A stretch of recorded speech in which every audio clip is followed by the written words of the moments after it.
An advocate, attorney, and director of the Vegas Strong Resiliency Center, Tennille Pereira is our guest this week on Nevada Week in Person.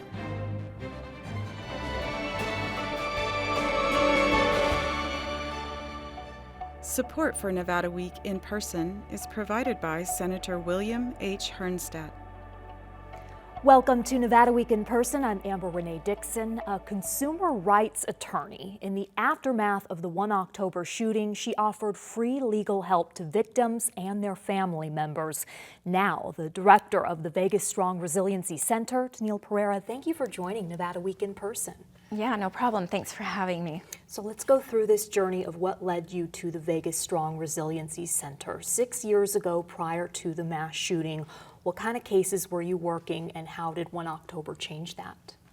Consumer litigation. I was working a lot of payday loans and predatory lending with the Legal Aid Center of Southern Nevada. And how did 1 October change everything you were doing? It changed everything. It took me off the trajectory that I was on and switched me over to, victims' rights type of work.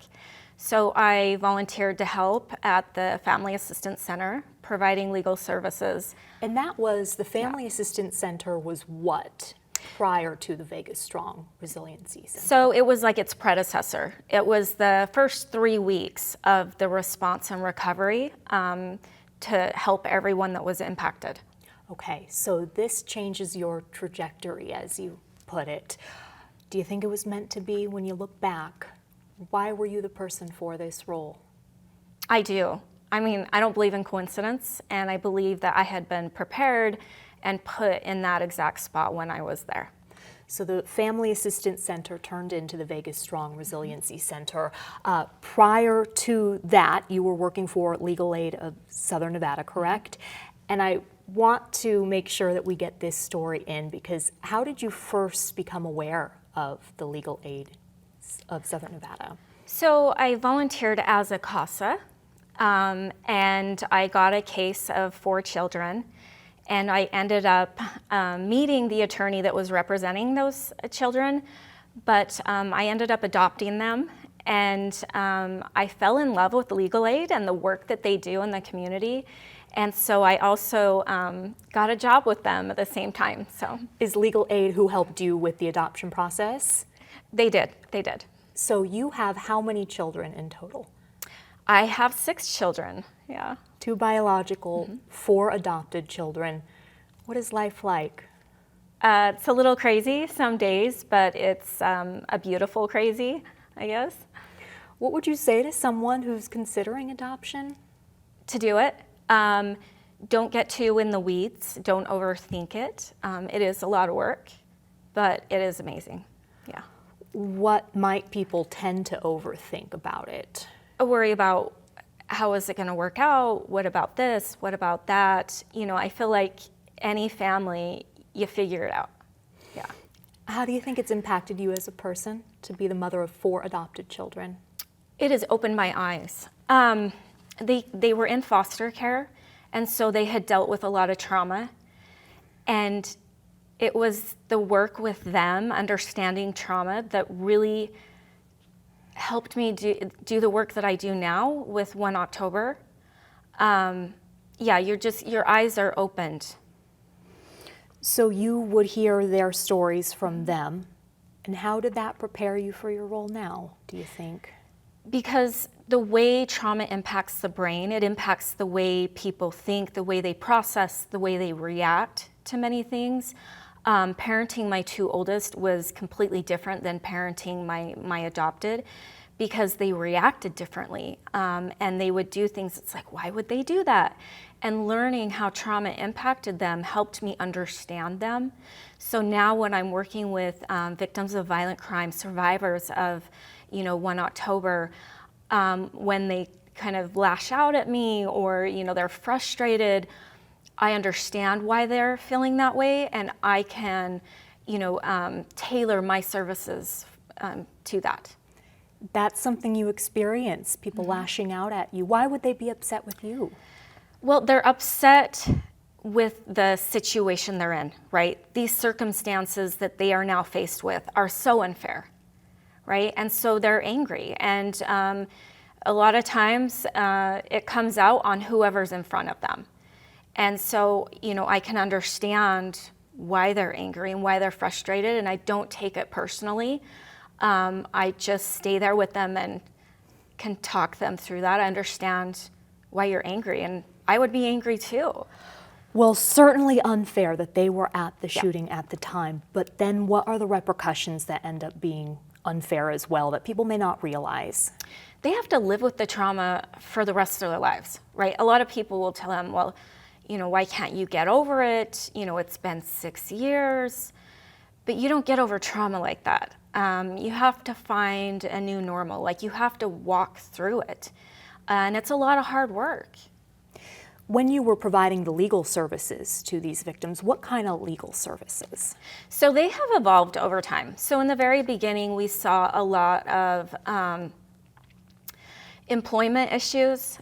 People, the bar backs, the people that were there didn't get paid what they were supposed to. The people working the bar at the concert. Right.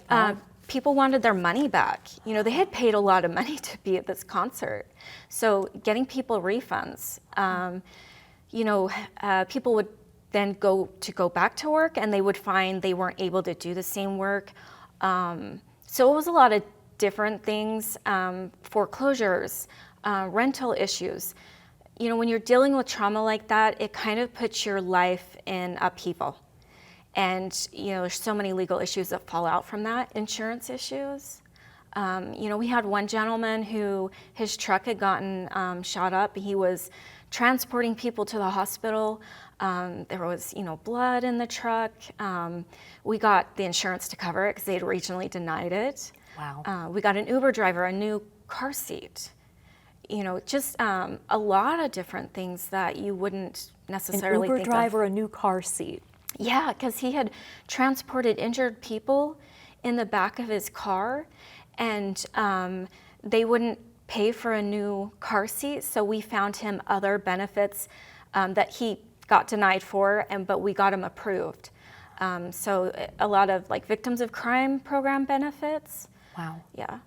What are the legal services that you're providing now? How have they changed? So we're still working through benefits. Okay. So victims of crime benefits, as well as disability benefits, getting people accommodations with their employers, and also helping them kind of restructure things financially, right? If they're dealing with a lower income, how can we work with them on that? We've seen, sadly, divorces. Mm-hmm.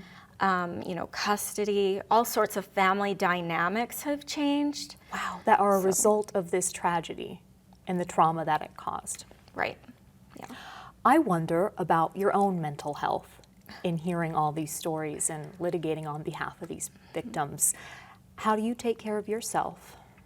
I have to be mindful of how I'm feeling. Again, that understanding trauma, secondary trauma, vicarious trauma, taking care of, my staff, watching how they react. Every year at the year mark, you can see tensions are a little bit higher. A lot of it is being aware and then saying, okay, where is my limit? When do I need to kind of step back?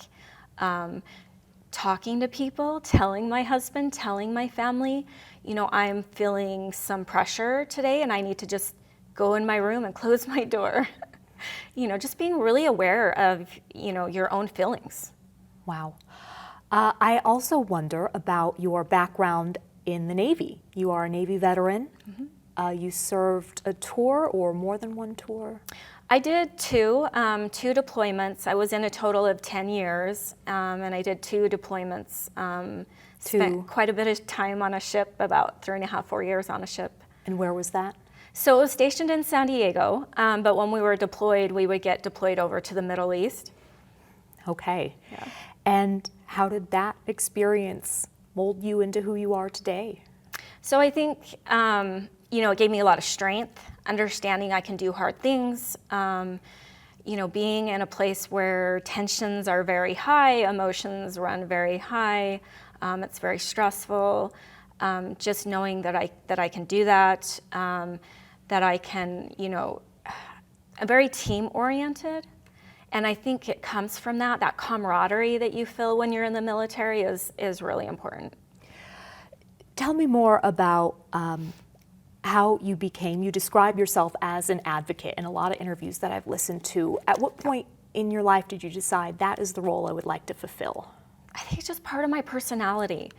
When I see someone suffering or someone being taken advantage of, I have to speak up. I have to say something. When I was in school growing up, that was not always good. I was always getting in trouble for it. But I've learned as an adult, it really is a useful skill. I'm sure that you've gotten pushback through your life for it, though.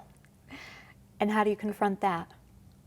It's okay. It's about learning how to communicate, right? When I was younger, it would, be out of anger and maybe not the best way.